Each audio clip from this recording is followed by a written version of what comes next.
Bonjour à tous, c'est Absolute et bienvenue dans cette nouvelle vidéo. Jour 2 de la Star Wars Célébration et aujourd'hui, au programme des annonces, nous allons avoir des petites informations concernant la saison 2 de Andor, qui débute d'ailleurs sa diffusion la semaine prochaine, des révélations et des aperçus concernant la prochaine saison de la série Ahsoka, et enfin pas mal de petites infos importantes concernant le prochain jeu vidéo Star Wars, un jeu de tactique solo au tour par tour, Star Wars Zero Company.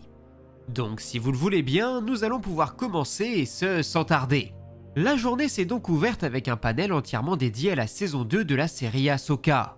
Celle-ci est toujours prévue pour sortir en 2026, elle sera une fois encore composée de 8 épisodes, tous écrits par Dave Filoni. Le tournage devrait débuter la semaine prochaine. Au casting, nous retrouverons bien sûr tout un tas de personnages de la saison 1, et à cela viennent s'ajouter le personnage de Zeb, qu'on avait déjà pu découvrir dans la saison 3 de The Mandalorian et qui sera également présent dans son film. Celui-ci vient donc compléter la cellule rebelle de l'escadron Ghost, mais il est également annoncé qu'Hayden Christensen, dont on fête l'anniversaire aujourd'hui, sera également de la partie. Alors est-ce qu'on aura droit à de nouveaux flashbacks ou est-ce que celui-ci se contentera d'observer les événements en tant que fantôme? Difficile d'en dire plus pour le moment. Nous avons aussi la confirmation du recasting qui a été fait pour le personnage incroyable qui était Baylan Skoll, dont l'interprète original Ray Stevenson nous a tristement quittés. Étant donné l'importance de ce personnage pour ce que Dave Filoni a prévu, il était impossible de faire sans lui. Fort heureusement, Lucasfilm n'aura pas recours à un deepfake et a donc embauché un nouvel acteur, un comédien que vous connaissez et appréciez forcément si vous avez regardé Game of Thrones, puisqu'il s'agit de Rory McCann. Je suis prêt à parier que je le prononce mal. C'est donc l'interprète de Sandor Clegane, autrement dit le limier, qui va prêter ses traits au personnage. Une première photo a également été partagée, et elle est, je dois le dire, plutôt convaincante. Le limier étant un personnage que j'affectionne tout particulièrement, je suis plutôt rassuré de savoir que c'est son acteur qui va prendre la relève de Ray Stevenson, même si sa mission sera particulièrement compliquée. Au-delà de ça, chez les méchants, Thrawn sera bien sûr de la partie, et j'ai l'impression que des questions peuvent se poser concernant le personnage de Shin-Hati, dont il n'a pas trop été question.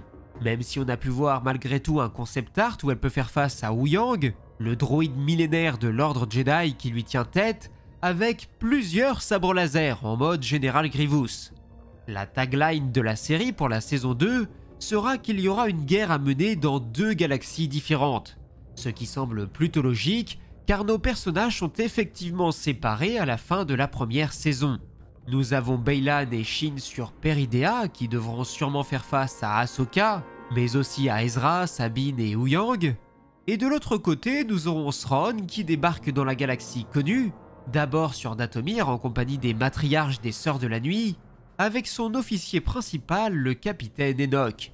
Et ceux-ci devraient donc trouver sur leur chemin des forces de la Nouvelle République, conduites notamment par Hera Syndulla et Chopper ainsi que Zeb, j'imagine, et plus encore avec le retour de l'amiral Akbar, qui a été lui aussi officialisé.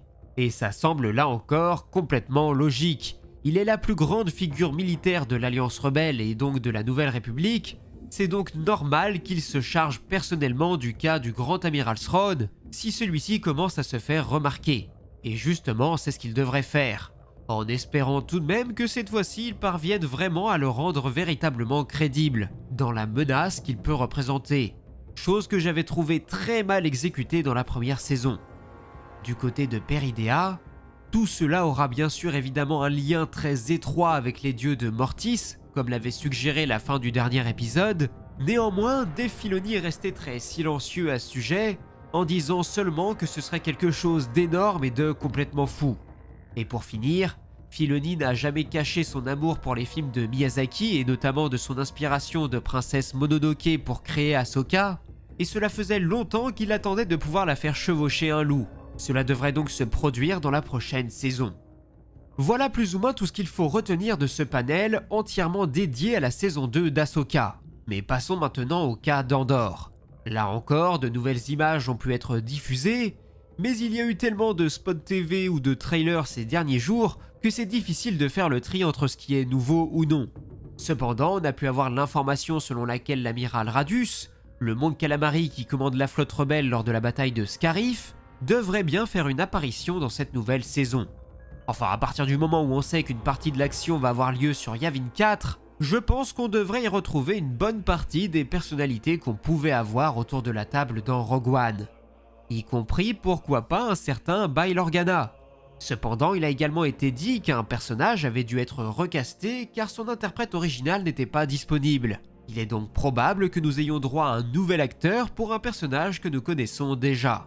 Au-delà de ça, le premier épisode a également été diffusé sur place, mais plus encore, un embargo a été entièrement levé, ce qui a permis à tout un tas de créateurs de contenu ou de journalistes, dont je ne fais malheureusement pas partie, de donner leur avis en quelques lignes et sans spoiler sur les 12 épisodes de la saison 2.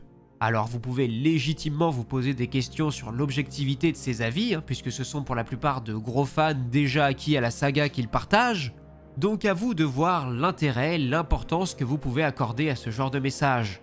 De mon côté, tout ce que je peux vous dire, vu que ça m'est déjà arrivé de me retrouver sous embargo, notamment dans le cas de Star Wars Outlaws, le jeu d'Ubisoft, eh bien on a le droit de dire absolument tout ce qu'on veut, en bien comme en mal. Mais comme on est des gens respectueux et professionnels, ce qui n'est pas spécialement le cas de certains phénomènes sur les réseaux sociaux, eh bien on reste courtois et on n'est pas là pour cracher gratuitement sur une production. Et puis encore une fois, comme on est fan au départ, on part quand même souvent plutôt gagnant. Et on n'a pas envie du coup d'être méchant gratuitement avec quelque chose qu'on aime au départ. Même si du coup ça ne nous empêche pas d'être honnête et de dire si on n'a pas aimé quelque chose.